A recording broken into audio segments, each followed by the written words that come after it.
Ranjana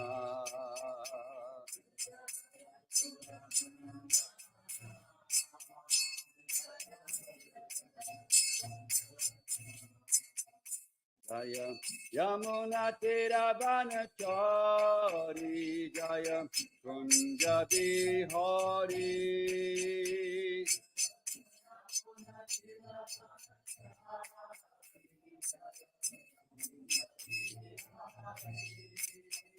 Jaya Yamuna Tiravanachari Jaya Kunja Bihari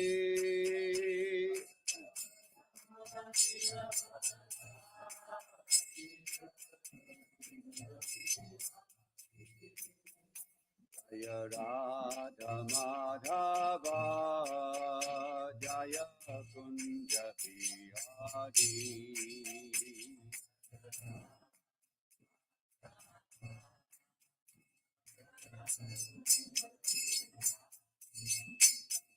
Jaya Radha Madhava Jaya Kunja Bihari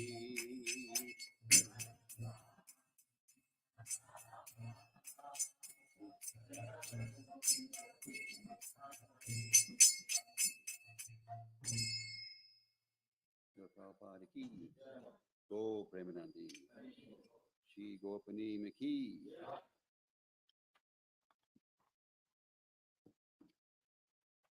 Hare Krishna, everybody. In following my wife's footsteps, my name is Syamasundar. My wife and I live near Bhaktivedanta Manor. We were here back in some of the foundational years, back in 1986. And we stayed here for a year. And since that time, we've been residing with the community of Bhaktivedanta Manor. And my main focus of service has been cow protection. So when I was invited to talk on Gopanim, I thought I would found a cow protection theme. It's very interesting, actually. Anyway, so I'll start off with cow protection, and then we'll wander a little bit to the pastimes of Lord Caitanya, and then we'll take up the final comments also with cow protection. What's the class schedule when we finish?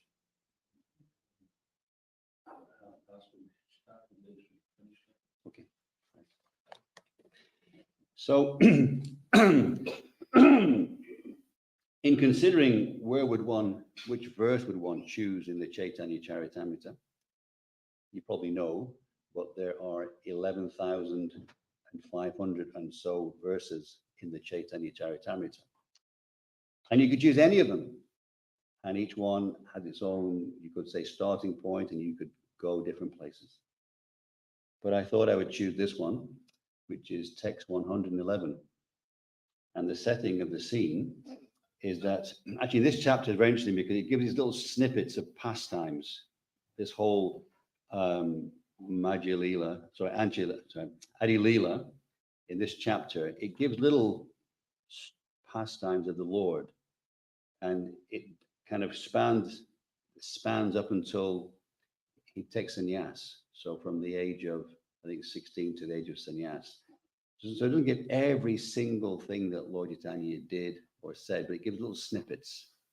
So this is one little snippet. And what's happened is that Lord Caitanya has asked an astrologer, look at my astrology, as sometimes devotees do. So the astrologer was bewildered. He looked at the astrologer and thought, wow, he just was bewildered. Anyway, so this is the verse. Om Namo Bhagavate Vasudevaya.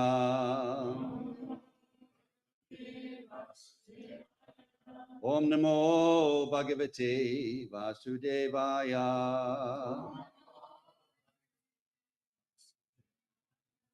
Om Namo Bhagavate Vasudevaya.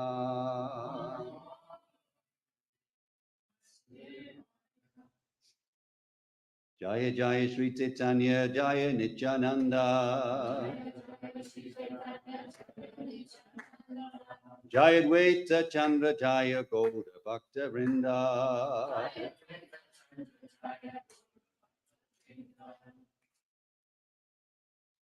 So the astrologer has told him amazing things.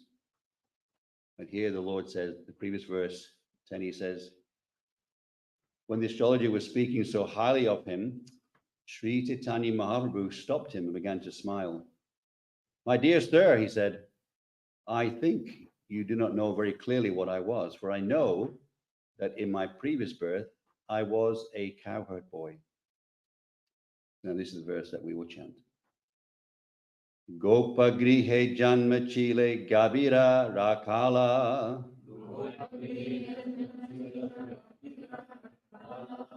Gopa grihe janma chile gabira rakala. Se punye hailan ebe brahmana chayoyala.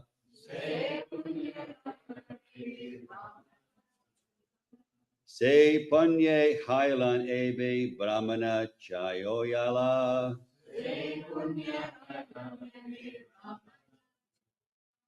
Gopa grihe janmachila gabira rakala.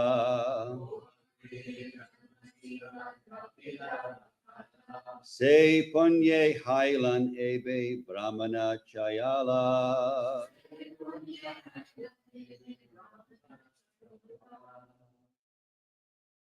Gopa grihe janmachila gabira rakala.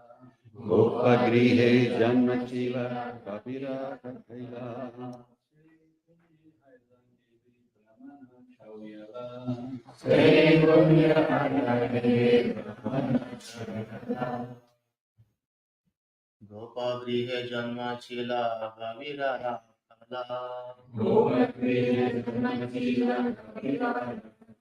se punya hanan ebe brahmana chanala.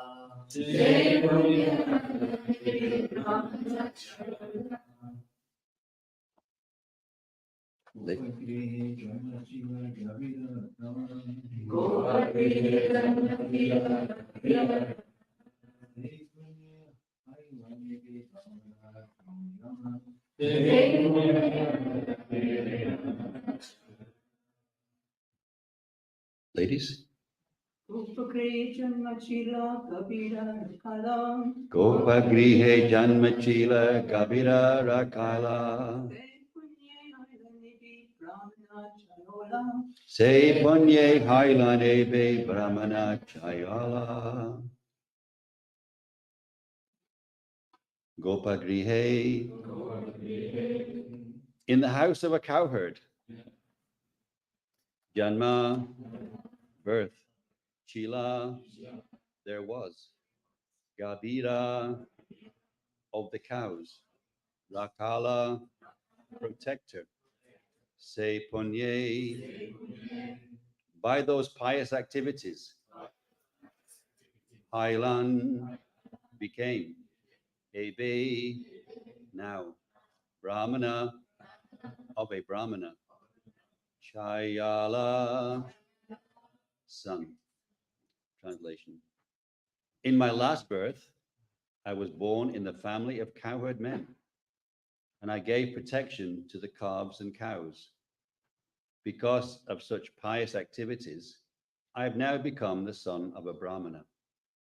Repetitively, please. In my last birth, I was born in the family of cowherd men,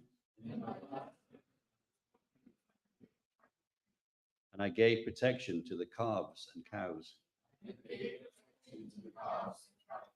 Because of such pious activities, I've now become the son of a Brahmana. Purport. The words of Lord Caitanya Mahaprabhu, the greatest authority, herein clearly indicate that one becomes pious simply by keeping cows and protecting them. Unfortunately, people have become such rascals that they do not even care about the words of an authority. People generally consider cowherd men lowly members of society. But herein Caitanya Mahaprabhu confirms that they are so pious that in their next lives, they're going to be Brahmanas. The caste system has a specific purpose. If this scientific system is followed, human society will get the greatest benefit. Heeding this instruction by the Lord, people should serve cows and calves, and in return get ample quantities of milk. There is no loss in serving the cows and calves, but modern human society has become so degraded that instead of giving protection to the cows and serving them, people are killing them. How can they expect peace and prosperity in human society while committing such sinful activities? It is impossible. Om Jnana Timirandasya Jananjana Shalakaya Chakshuran Militam Yena Tasmai Shri Gurave Namaha. Nama Om Vishnu Padaya Krishna Prastaya Bhutale Srimate Bhaktivedanta Swami Iti Namine. Namaste Saraswati Devi Gauravani Pracharine Nirvishesha Shalivadi Paschasya Deshatarine. Shri Krishna Chaitanya Prabhu Nityananda Shri Advaita Gadadhar Shiva Sari Gaura Bhaktivinoda. Hare Krishna Krishna Krishna Hare Hare Hare Rama Rama Rama Hare Hare. So you're all here, black belts of devotional service. So you know who Lord Caitanya is. But here it says clearly, I was Krishna. That's who I was. He doesn't say I'm Krishna, but he says I was a cowherd boy. Lord Caitanya has this mood of humility. And sometimes in our conversation with devotees, we come across these statements of humility all the time. You try to praise someone and they'll say something, no, not so important. So here, Lord Caitanya, he's our guru in that regard. I used to be a cowherd boy. Of course, he wasn't just a cowherd boy. He was the cowherd boy. And so Lord Caitanya is Krishna. Not many people know that. People don't know. They think Lord Caitanya is just somebody else. But actually, he is Krishna.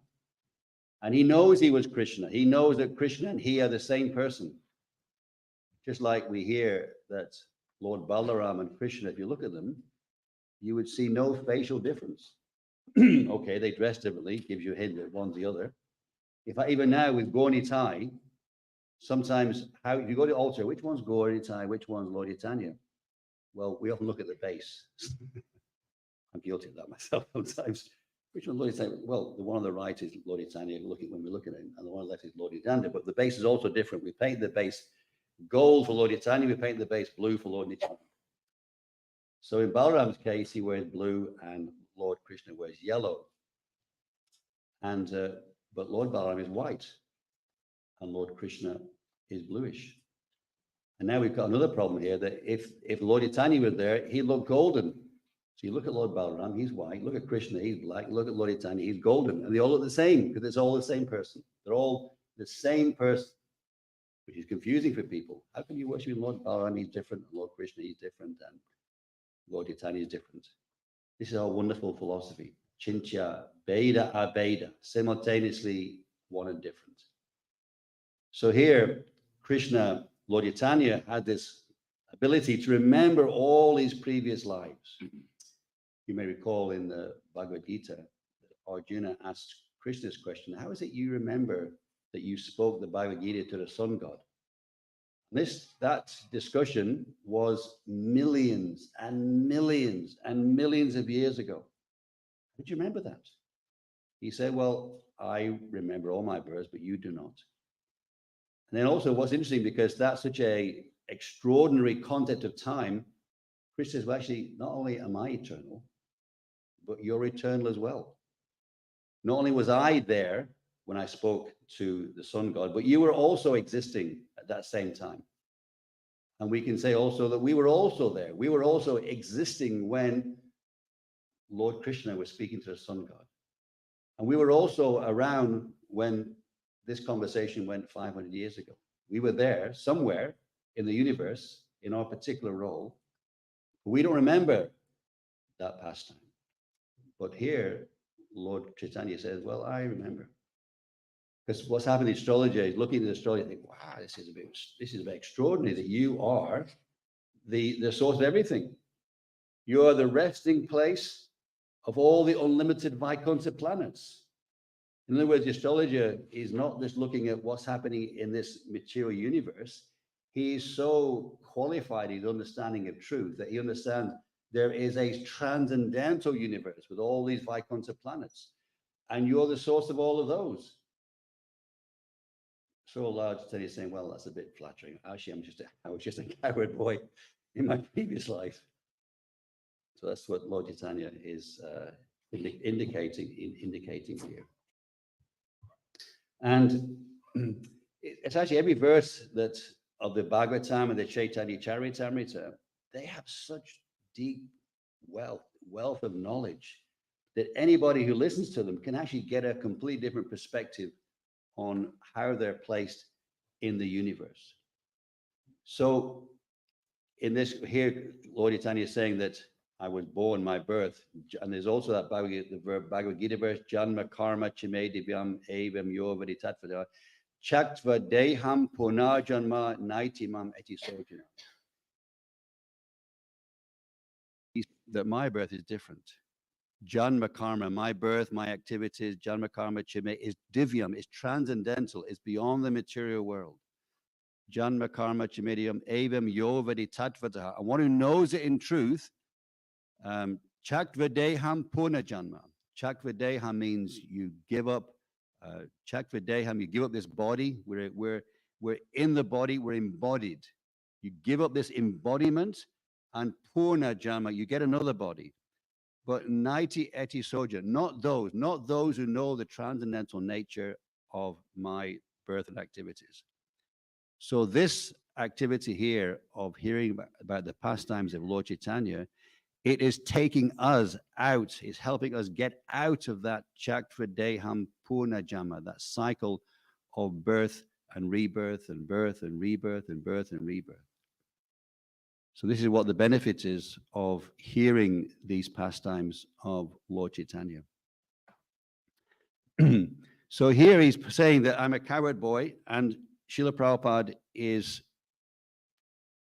he talks about cow protection in the pastimes of Lord Chaitanya.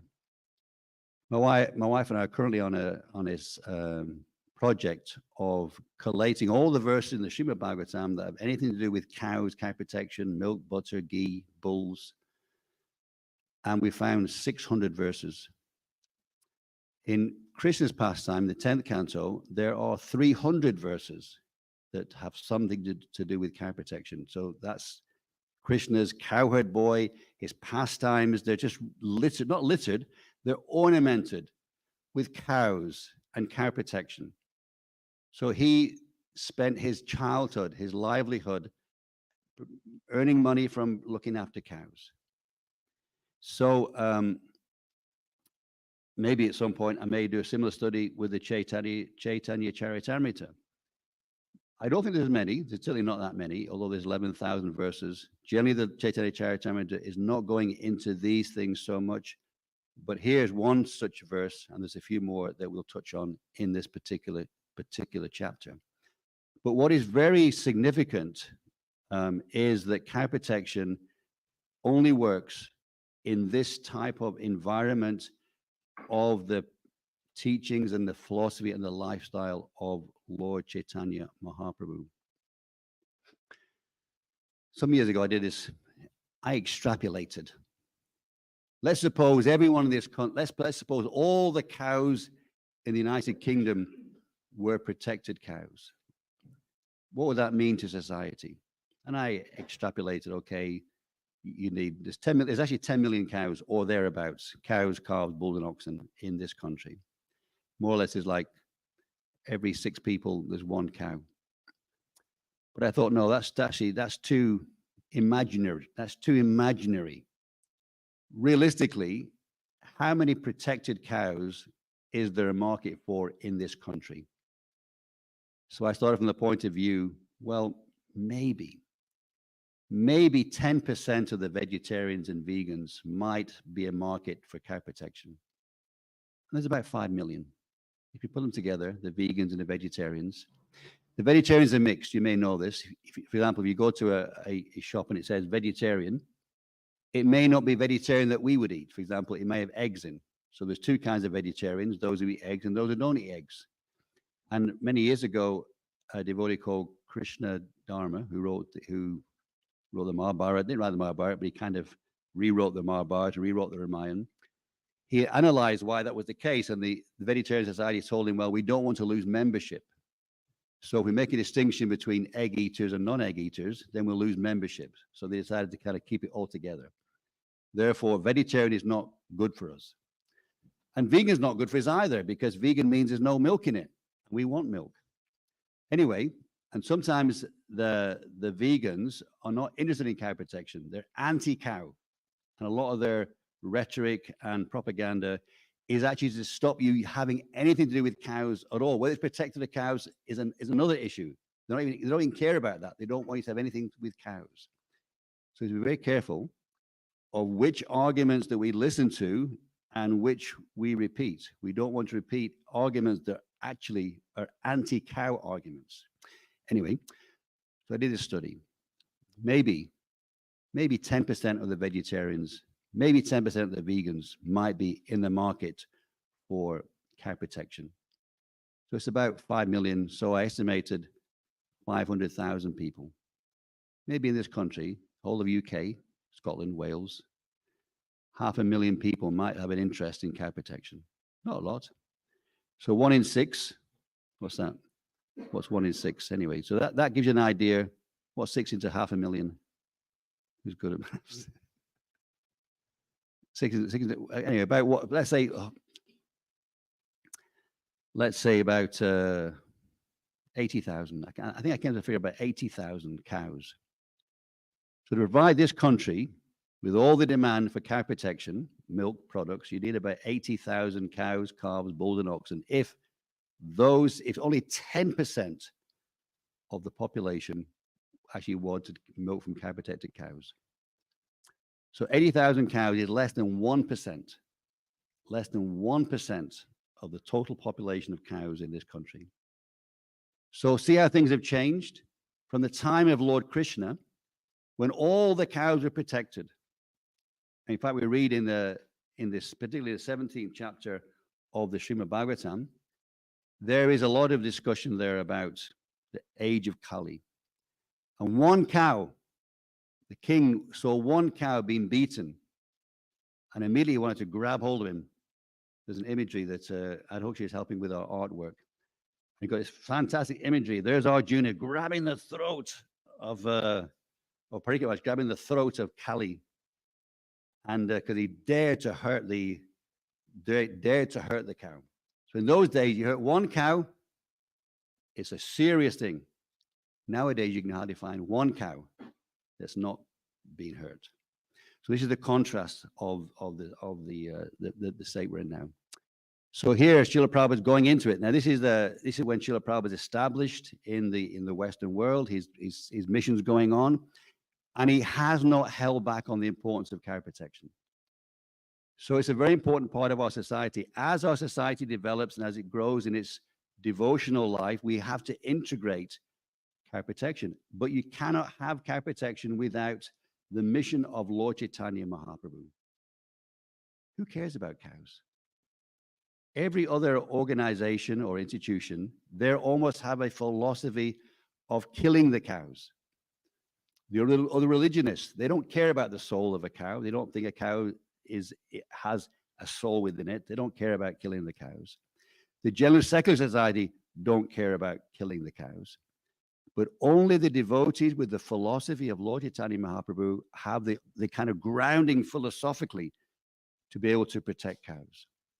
So you can see the mission of Lord Caitanya and the spreading of Krishna consciousness is intrinsically related to, you could say, the manifestation of this beautiful culture of cow protection. So I'm going to leave this little bit to one side and we're going to move on. So I'm going to flick through some of these verses until we get to a later pastime. And so the astrologer is there, and he's reflecting on what he saw with the Lord Caitanya. And next pastime that we touch is Lord Caitanya suddenly goes into this mood of Balaram, where he starts saying, bring me some honey, bring me some honey. And there's a whole pastime there that unfolds. And we're coming to this. This is verse 121. So 120 is, In this way, they danced continuously for 12 hours. And in the evening, they all took a bath in the Ganges and then returned to their homes. Now, for us, the idea of having a 12-hour kirtan, I assume that most is in the same boat as myself. We have to struggle to be there for 12 hours and stay connected. But these devotees, they were just sucked into it by their own ecstatic attachment for chanting the holy names. So it's a different kind of dynamics. We do the discipline, we do the ragan, the Vaidhi Bhakti, okay, I'm going to do it, it's the right thing to do, I'm going to do it. And sometimes we enter in and out of different happiness through that experience. But these devotees, they're swimming in this ocean of ecstasy, fueled by the ecstasy of Lord Caitanya Mahaprabhu.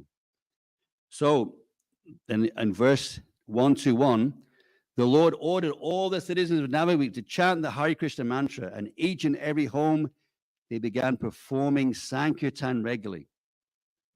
Now, the context of this, which is extraordinary actually for us, is all this pastime was going on in a Muslim-dominated society, a society that, as we see today, manifests is generally suppressive of religious free speech. India is quite extraordinary that it's the most free-speaking country in the world, actually. In some places you go, historically, for example, in England, if you said, I don't like the Bible, you're gone. You're going to be killed. In some countries in the Middle East, you say, I don't like this particular book, you're gone. But in India, they could say, I don't think the Vedas is authentic. The Buddhists, for example, they would teach like, no, the Vedas are not authentic. You have to do something else. But they weren't dispatched. There was a debate. There was a debate between the Brahmanas and those who the kind of the Buddhist philosophy. So that kind of free speech was thriving. So here in this setting, Lord Caitanya chose to teach the Yuga Dharma in a country ruled, governed in that area, particularly by those who were not the followers of the Vedas. And as we're going to hear later on, some of their activities were very much against the Vedic teachings, which is interesting for us, that Krishna consciousness can go on in any place. So everyone's going out. Text 122. All the devotees sang this popular song along with the Hare Krishna Maha Mantra. Interesting enough, there's nowhere in the Chaitanya Charitamrita that specifically says the Hare Krishna Maha Mantra. But so we may have a doubt. Well, how come we're singing the Maha Mantra? Well, apparently in the Chaitanya Bhagavat, it's said twice, the full Hare Krishna Maha Mantra. I know this because there's a devotee called, what's he called now? The manner, very scholarly. There's a devotee who gives really very scholarly classes, Kartik Chandra. So we asked him, and he actually quoted the verse in the Chaitanya Bhagavat where these things are said. So here, this is the mantra spoken. So we now need someone to very enthusiastically sing this. Anyone from the audience would like to sing this beautiful mantra?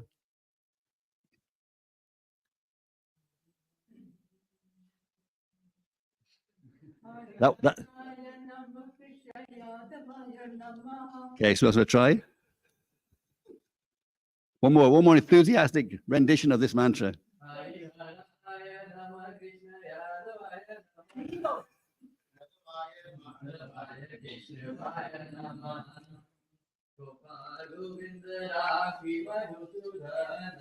Okay, so we have a slightly different version of it, but here, Hare Nama Krishna Yadavaya Namaha Gopal Govindaram Sri Madhusudan. So that was a popular song that they were singing then. That was the popular song they were singing, very common. Now we just specialize in the Hare Krishna Maha Mantra. Sometimes we try other things, but that's our main mantra.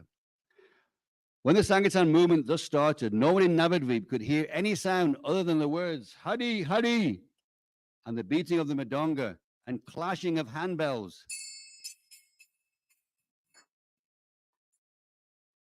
That's all you could hear. This is the place. The whole government is non-Hare Krishna, and all they can hear is chanting and singing and cartels. How did they respond? Hearing the resounding vibration of the Hare Krishna mantra, the local Muslims, greatly angry, submitted a complaint to the Qazi. Okay, today we may have the same experience. We go on the street. Yesterday we were going out on the streets in Glasgow. 18, 20 devotees, clashing of the, what's it, jambu, the jambu drum, and the cartels, and a little amplification. Need more amplification, by the way. More amplification. And sometimes people loved it and some people didn't like it. The drunks thought it was a great chance for them to sing with us. There wasn't many other people singing with us, but they were participating a little bit. And so the Muslims were angry. Now you can imagine, once we had a story that some of these boys were going to India and they chose to have a kirtan in a Muslim airport. So all the security guards come over. I obviously wanted to do something, violent to those devotees. Anyway, so when the devotees said, no, we're doing a celebration for so-and-so prime minister or something. So somewhere they bamboozled the security guard and let them get away with it.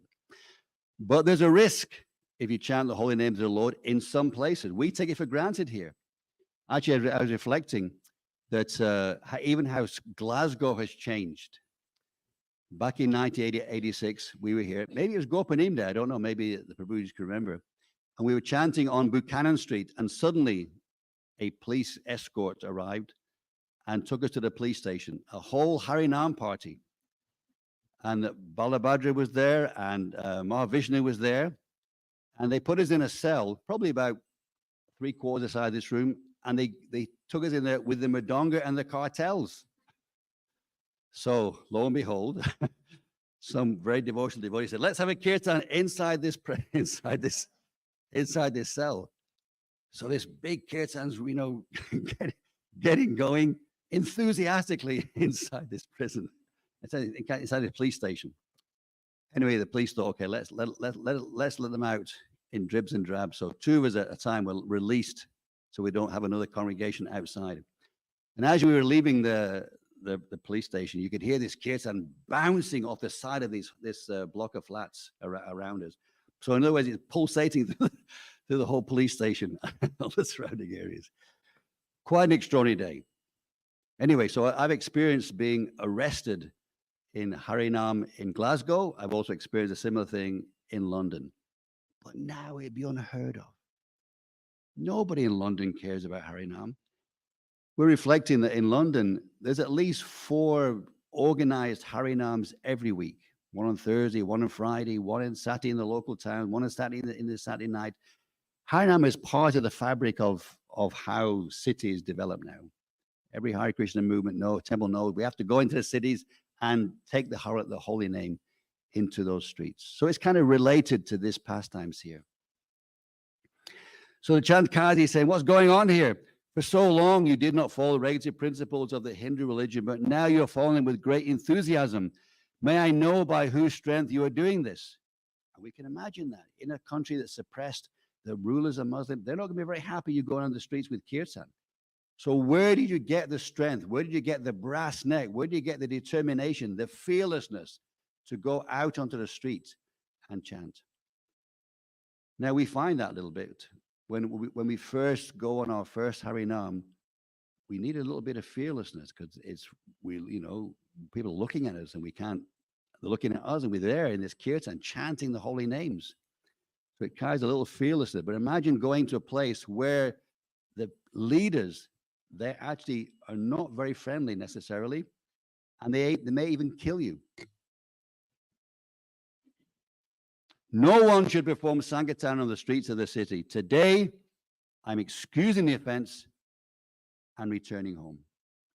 The next time I see someone performing such Sankirtan, I shall certainly chastise him by not only confiscating all his property, but also converting him into a Muslim. That's quite threatening. If I see you chanting, I'm going to nick your house, I'm going to nick all your property, and I'm going to put some contaminated water on your head or something like that. I'm going to make you into a Muslim. In other words, a lot of people weren't converted becoming Muslims by philosophy. It was done out of dread and threat. And also they had this system called jizra, or if that's the right word, where you'd be taxed. You'd pay more tax if you were a non-Muslim. So that's where a lot of people became Muslims because of the economic pressure and this other kind of social pressure. After saying this, the Chand Kazi returned home, and the devotees, greatly shocked that they were forbidden to chant Hare Krishna, submitted their grief to Lord Caitanya Mahaprabhu. We may also do that. Something happened in our devotional service, there's some problem. My dear Lord, especially here because you've got Lord Caitanya as the Lord of this place. You'll say to him, what's going on? In fact, we just heard the prayer of the devotees here, beseeching the Lord to inspire devotional service and devotees making in this area. Lord Caitanya ordered, go perform Sankirtan. Today I shall kill all the Muslims. Now, he never did it. And there's no example he ever doing something like that. But in other words, you're getting the sense of the urgency, the emergency, the passion, the seriousness of it, that we cannot stop the Sankirtan movement. It is so important that Lord Caitanya expressed such a powerful statement. It must go on. Returning home, all the citizens began performing Sankirtan because of the order of the Kazi. But because of the order of the Kazi, they were not carefree, but always full of anxiety. So although it's authorized, although Lord Caitanya, the Supreme Personality of Godhead, is ordering it, still there's an anxiety there. What if I get caught? What about the Chand Kazi? It's a very real experience that we have. We experience it in our whole life. We may feel authorized to spread the movement of Krishna consciousness, but there's still a little bit of anxiety there.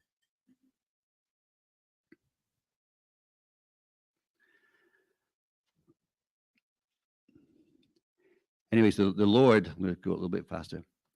He invited everyone to come there. Bring your torchlight. This is 34. In the evening, burn torchlights in every house. I shall give protection to everyone. Let us see what kind of Kazi comes to stop our kirtan. So he's organizing a civil disobedience. The Muslim ruler said no. He said, no, we're going to do it anyway. Let's get together. We're going to go there. So this mob of people, mob of devotees go there to the Chand Kazi's house. And what's interesting, he went out in 135 in the evening. Lord Gaurasundar went out and formed 3 parties to perform kirtan. In the front party danced Haridas Thakur Haridas. In the middle party danced Advaita Acharya with great jubilation. Lord Gaurasundar himself danced in the rear party, and Sri Nityananda moved with Lord Chaitanya's dancing. Now, we have from what I gather, we have kirtan, we're kind of moving and dancing along the way.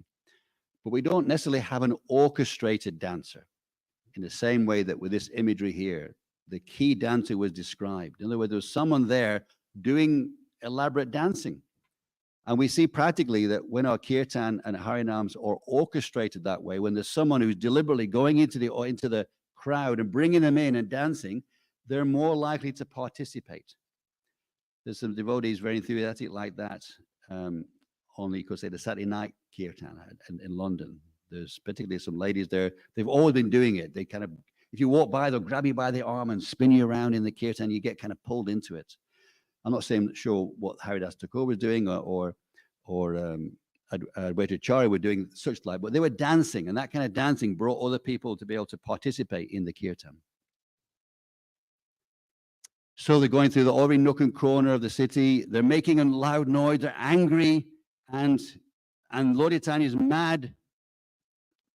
Sorry, they're becoming mad by the indulgence that Lord Caitanya is giving them protection. Just like, we may do that sometimes. We may feel embrazened because we feel protected by the Lord. So the Chand Kazi, he's hiding, and he wouldn't come out. And while they were there, the people, they were decimating his house a bit and damaging his gardens, more described in the Chaitanya Bhagavat. And anyway, so Lord Chaitanya reached the Kazi's house, and text 143, he sits down in the doorway and he sends some respectable persons to call for the Qazi. And the Qazi comes out, and the Lord says, in a very friendly way, this is 145, "Sir, I've come to your house as your guest. Upon seeing me, you hid yourself in your room. What kind of etiquette is this?" And there's some kind of pleasantries there. And then what happens is the Chand Qazi appeals to Lord Chaitanya in a familial sense. He kind of brings family connection. And this is 148. He says, in our village relationship, Nilambar Chakravarti Thakur was my uncle. Such a relationship is stronger than a bodily relationship. In other words, when there's someone you feel, this person is like my uncle, even though it may not be your physical, biological uncle, but someone that you feel is like my, is like my carer. That is more stronger than someone who's just your uncle. This is what Chand Qazi is making a point here. And then he ties the connection to Lord Chaitanya.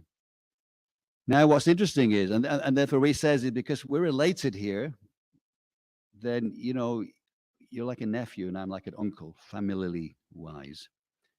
So you should be tolerant. Then what does Lord Chaitanya do? He says, okay, you've considered this family relationship. Now here's my family relationship. And what does he do? He brings in the cows and the bulls. If you're going to make this family connection to me, I'm going to make this family connection to you. So this is the conversation. I've come, he says in 52, my dear uncle, I've come to your home just to ask you some questions. And the Qazi replied, you're welcome. Just tell me what is in your mind. So here's what Lord Chaitanya said to him. This is 53, 153. The Lord said, you drink cow's milk. Therefore, the cow is your mother. And the bull produces grains for your maintenance. Therefore, he is your father. 1554. Since the bull and the cow are your father and mother, how can you kill and eat them? What kind of religious principle is this? On what strength are you so daring that you commit such sinful activities? This is interesting. Myself, raised in a Christian English background, I had no concept of a cow being like a mother. But when I came into the movement, we heard it all the time. The cow is like a mother.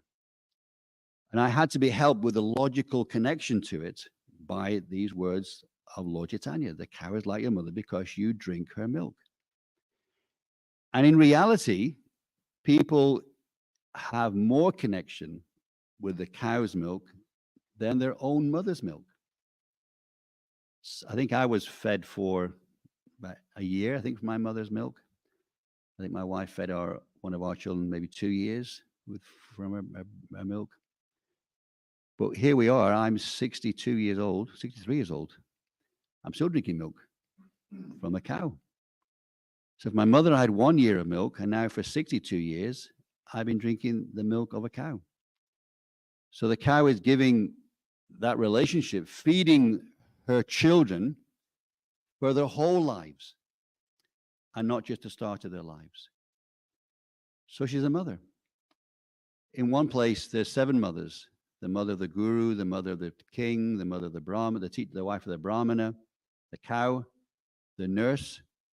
Sometimes Srila Prabhupada describes the nurse as being a wet nurse. And a wet nurse is a lady who would feed other people's children with her milk, with her breast milk. So the cow is like that. She's like a nurse. She's providing her breast milk or udder milk for society. And these pastimes of Krishna and what Lord Chaitanya is remembering in his pastimes as Krishna is indicating that this connection between the cows and the milk, it is our birthright. It is our God-given, it is our Krishna-given right. Not just a right, but it is our interconnection with cows to take their milk. The Bhagavatam tells us that the milk of a calf is not just for its calf. It is for humanity. This is how Krishna has created the universe. Now, those who are atheists and those who are not followers of the Vedas, they think that human beings taking milk is something artificial. It's something that man has created. It's something exploitative. But Krishna has created this symbiotic relationship between humans and cows for the betterment of society, for the happiness of the cows, for the happiness of people. So when we take milk from a cow, we're not stealing her milk, as the plant-based propagandists would tell us. We are taking the food that God has provided for humanity. In reality, the calf will drink milk till it's about 6 or 7 months old. And is it getting louder? Is that normal? Okay. So the calf will drink milk till it's 6 or 7 months old. And then it's a teenager. It doesn't need milk anymore. In fact, when they get about 7 or 8 months, they can impregnate or be impregnated. So you're obliged to readjust your connection with them and how they interact with the cows. So once the calf has had its share and it's satisfied, then the rest of the milk can continue to be used for people. So the cow gives more milk than the calf needs because the milk is not just for the calf, it's for people. So this is what's dramatically, clearly articulated in the Srimad Bhagavatam. That the milk of a cow, it's not just for the calf. We can take that milk from a cow because that's what Krishna has created for us. That, and you can see here that what Lord Caitanya, the first verse we looked at, Lord Caitanya said, well, because I was a cowherd boy, a cowherd man, I was deriving pious credits that now enable me to become in a more elevated sociological position. So cow protection is helping society elevate themselves through the path of karma and reincarnation. You protect cows, you benefited, you'll be elevated in your next life. If you drink milk, you become your food, your brain gets fed in a certain way that enables you to understand some of the subtleties of spiritual life. Exactly what kind of chemicals it is not really understood at this present time, but Srila Prabhupada mentions it. You drink milk and it feeds the brain, helps you understand the finer sentiments of Krishna consciousness. So Lord Caitanya is appealing to Chankazi. You drink the milk of a cow. She's your mother. What kind of religion is it that disrespects your mother? Very fine ethical question. It requires a sensitivity to be able to appreciate that. In society, people are so addicted and accustomed and trained from birth to kill the cows that it takes a while to be able to appreciate these. But as devotees, we're becoming exposed to Krishna and his philosophy. It enables us to appreciate and understand the importance of what Lord Caitanya is saying. Therefore, the spreading of Krishna consciousness, the giving people the deep philosophy of they're not the body, they're a spirit soul, they are related to Krishna, we're meant to go back to Krishna. That propaganda is very essential to get people to be able to appreciate cow protection. I heard someone tell me something recently that many people who are vegan propagandists, when they give up veganism, which oftentimes they do, they become meat eaters. They flip right back to the worst side. They don't fall back into becoming, okay, I'll just have dairy. No, they go right back to the other place. In other words, unless you're philosophically grounded, it's simply an antagonism and a propaganda that's not based on deep, real realization. So the cows we can appreciate. The next one is even harder. The bull produces grains for your maintenance. Therefore, he is your father. We, in our movement of Krishna consciousness, struggle with the manifestation of this. Most of our farms around the world, you'll find they have cows, they give milk, but the oxen working to produce grains is hardly seen. Therefore, we're very vulnerable, I would say, in society, that we can't speak strongly and authentically like this because we can only take people in an imaginary place that what happened, something historically. But when we are practicing it in full depth, when we are experiencing the magnificence of oxen working in our lives, then our statement will be strong, much stronger. So we can read this, we can appreciate what Lord Caitanya is saying, but we can't live it because we don't eat grains produced by a bull. We eat grains eaten by a Massey Ferguson or a Valtra tractor. So we want to get to the point where all food is from oxen, from protected cows. So this is Lord Chaitanya's conversation with the Chankali.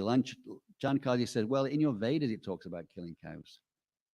Lord Chaitanya says, well, in the Vedas it does mention it. There are some sacrifices that you can do it, but you take an old cow and you would prove the effectiveness of the yagya, the sacrifice, by bringing those cows back to life.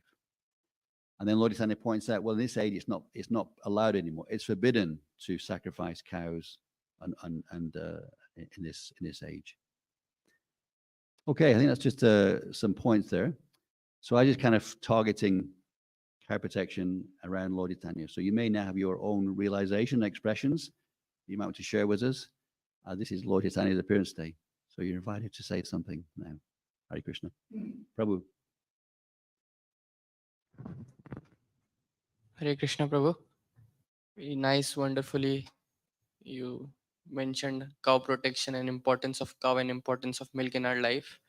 Just wanted to ask a question, but we see nowadays, like for example, I go to Tesco, buy some milk, but the way that milk is, taken from the cow, like cow is heavily tortured. When the calf was born, the calf is taken away from the cow, and all the milk is taken, by the people just to sell.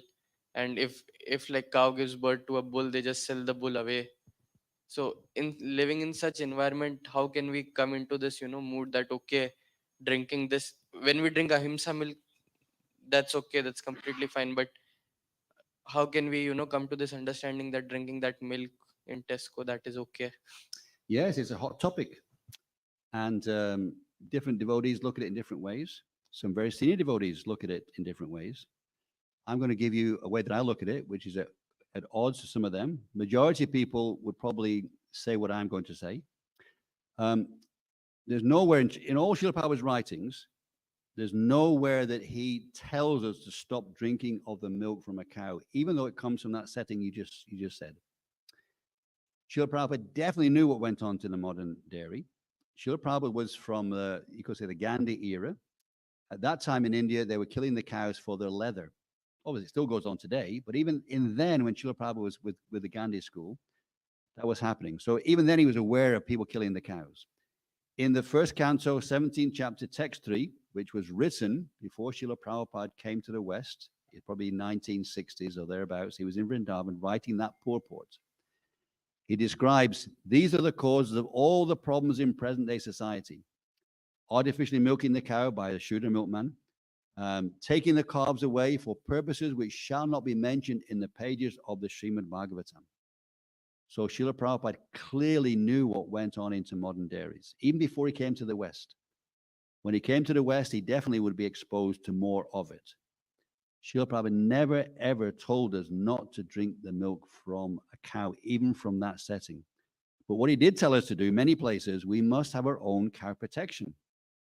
Cow protection means you have cows and you protect them. Another thing I say is, I think there's a distinction between the milk from a cow and the industry that goes on around it. Because I'm doing this study and I find it quite extraordinary. For example, there's an ocean of milk. In the universe, there's an ocean of milk. Milk is the fabric of existence. Milk is everywhere in different forms. And the Bible says in the 8th canto, it tells you, well, how do you get milk? Well, you get milk by, for example, if you want fire, you rub wood together and you get fire from wood. It's there in the wood. Now, if you've got somewhere to get flintstones, you can spark the flintstones, bing, and sparks of fire come off. So that fire is in the stone. So milk is in the body of a cow. And by agitating her udders, the milk comes out. Now, normally, you got to give a cow the calf, but sometimes you'll give milk without even having a calf. In other words, the milk is kind of latent in there somehow. So I make a distinction between what goes on. But sometimes we get complacent in the fact that Srila Prabhupada never said to stop drinking milk, and we can offer the milk to Krishna to further benefit the cows. But I think that we have to temper our milk drinking with doing something practical about it. And there hasn't been enough of that. There hasn't been enough of our society generating more and more cow protection projects. And that complacency, I think, is fueling this, you could say, a change of stance. When I joined the movement, it was unheard of for people to talk about not drinking milk from a cow. It's like a religious principle. You've got to have your hot milk at nighttime. You've got to boil it 3 times. You've got to feed your brain. Nowadays, that preaching is not there. And I think because we become influenced by the vegan lobbyists. And I think it's also because we're not refreshing our memory. What did Srila Prabhupada say? What is the Srimad Bhagavatam saying? It's clear. Govinda Go Dvija Sura Arta Hara Avatar. That Kunti, she prays, Govinda, you descended, you avatar, you come down from the spiritual realm to relieve the distress of the cows, the brahmanas, and the demigods. Cows are so intricately part of society. And here we're seeing the cows themselves are so auspicious. So it's wrong what Sadhu is doing. But we should not, I don't think we should be distancing ourselves from cows. We should be pointing out the importance of cows, but we have to be strong in our statement to the world by having our own cows protected. And this is another part of the mission that we're not fully manifesting yet. My dear Eternal Present here, he's thinking about spreading Krishna consciousness in all parts of Scotland. He's got to keep the deities functioning. He's got to think about the financial aspects. He's got to build up the structure of the temple. Cow protection is another thing he's thinking about. So this is the case all round. But I will say that we are thinking about cow protection. We've built the barn waiting for the cows. So here we're going down that trajectory. But as yet, our ISKCON leadership is not embracing it sufficiently enough. So my position is, and I think, is that we somehow there have to have that connection with milk, but we have to make a difference to the world by having more cow protection projects. Our mission should be establish cow protection projects, not by teaching people not to drink milk. In fact, there's nothing about Lord Caitanya. If you were karmically connected to the killing of the cows, surely he would have told us. He doesn't tell us anywhere, well, by the way, those of you who drink the milk from that cow whose calf was slaughtered are karmically connected. He doesn't say it. Srila Prabhupada never said it. Therefore, I think it's hard for us that we're saying it. And we shouldn't say it because it's not, I don't think, shastrically authentic. Sorry, long answer for your stimulating question. There's another statement that says how you get karma for like meat eating. The one that sells it, the one that buys it, the one that cooks it, the one that eats it. So what's the difference between milk and meat? Well, milk wasn't mentioned. He could have mentioned, he could have solved the whole problem there. He could have said not only those who kill the cow and eat the cow and transport the cow and cook the cow, but if you have anything to do with that cow that's been killed, you're also implicated. Didn't say that. Now, sometimes devotees have tried to squeeze it in there because it's very convenient, but it doesn't say it. And Lord Caitanya never said it. He never said, okay, by the way, if you're drinking the milk from the cow that's been killed, you're also implicated. He never said it. Therefore, I think it's wrong for us to add it into the list. Thank you. Okay, we've got 3 minutes left. It seems like a major part of cow protection is bull protection. And with today's modern age, with so much machinery, technology, etc., then is it realistic to expect people to want to, as they would see it, go back in time by having bull power instead of tractors, etc.? Or should we just simply do our own little example of it? And if they follow it, that's up to them. If they don't, that's their problem. Yeah, it's a very good question. Where do we pitch our interrelationship with oxen? What are we asking the world to? Okay, forget about the world. What are we asking ourselves to do? What are we going to do? And it's definitely a problem. Not a problem, it's a challenge. But the challenge is solved, I think, when you start putting it on your temple council board meetings and deciding, okay, how are we going to engage the oxen more? Generally, that's not done. And usually the place is tourism. That's where you start. Well, what can we do? Well, we can do tourism. We can have people doing cart rides and visitor interactions. That's usually a starting point, not just for us, for the whole traction world. Anyone involved with wants to reintroduce oxen comes to that place. So I don't think we're looking at this point, because we're not going to live like that. We're not going to get out of our cars and start going to the shops on a bullock cart. Even though Srila Prabhupada said some things like that. For example, he told the devotees, why don't you take your produce by bullock carts to the markets of London? It's like a 17-mile walk. It's a one-day walk into London. We can say the same thing. We'll grow food here. We'll take it by bullock cart to Glasgow.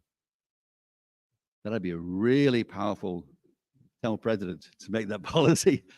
When you go in a car, half an hour up the road, half an hour back, you're back and forwards. But bullock carts, a day out, a day back. That's a powerful future. But I think in the meantime, we're looking for some kind of hybrid. How can we find that gives some place for the oxen?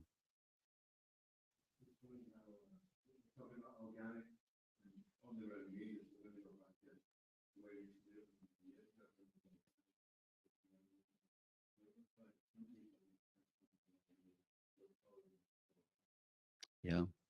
I was at this animal traction conference last year, and there was a person there who was actually part of some kind of governmental think tank. And he raised the topic of integrating animal traction into the governmental policies. He said it's like a ghost just walked into the room. What? I was at the manor one Janmashtami, and she's called De Villiers. She's the MP for Barnet. And at that time, she was the Minister for Transport in the whole of the UK. And I was a Goshala manager then, and I said to her, maybe you should put into your policies some system where a certain amount of London transportation is done with animal traction. She looked at me, she said, I'll give that some serious thought, she said. Yes, it's a very serious thing. Step one, we're going to get a couple of Highland oxen here. We're making a start into that trajectory, that adventure of finding a place for oxen in Lesmahago in Scotland. The barn is there. Oxen coming soon. Okay. How soon? Very soon. Lady, sorry, get a microphone.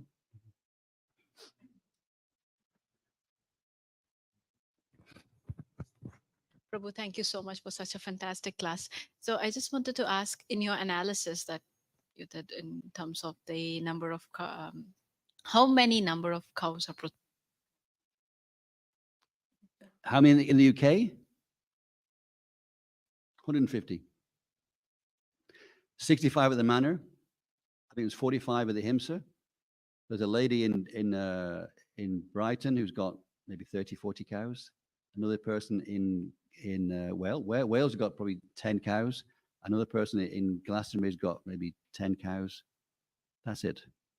And the so-called organic farms, do they do any of No, they just feed the cows a bit more of some things, but the killing is the same. organic means blood and bones of the ingredients? Yeah. Organic. Yeah. Organic is not necessarily our friend. It doesn't organic because it's organic doesn't mean we approve of it. Saying that, I mean, for example, the meridonga, the beautiful meridonga is made out of the skin of a cow, but the cow died naturally. Well, it used to die naturally. Maybe not so much today. If you buy meridonga today, it's probably not from a protected cow. On that point, when I was visiting India, I would say to the devotees in charge of the kirtan, it's called Gopal. I say, why don't you get mridongas made from the leather of a himsa leather? I spoke to the devotee in charge of the Goshala in Vrindavan, and he really wanted to have a system where cows, their skins, that when they die naturally, could be used for mridongas. It's very difficult. Where would you do it? Where would you take the skin off a cow? Horrible thing to think about.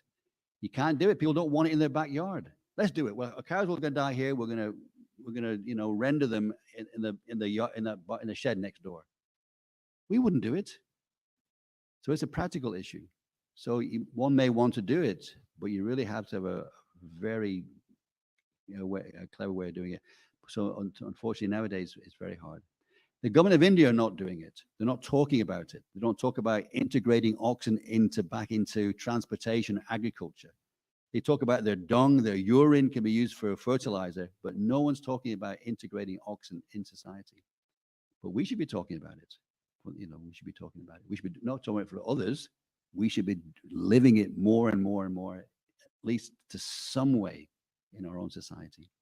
So this is like a nucleus here in Krita Bhavan that we'll try to manifest it here. Okay, anything else? Okay. Lord Caitanya ki. Lord Chaitanya's appearance day ki. Haribol.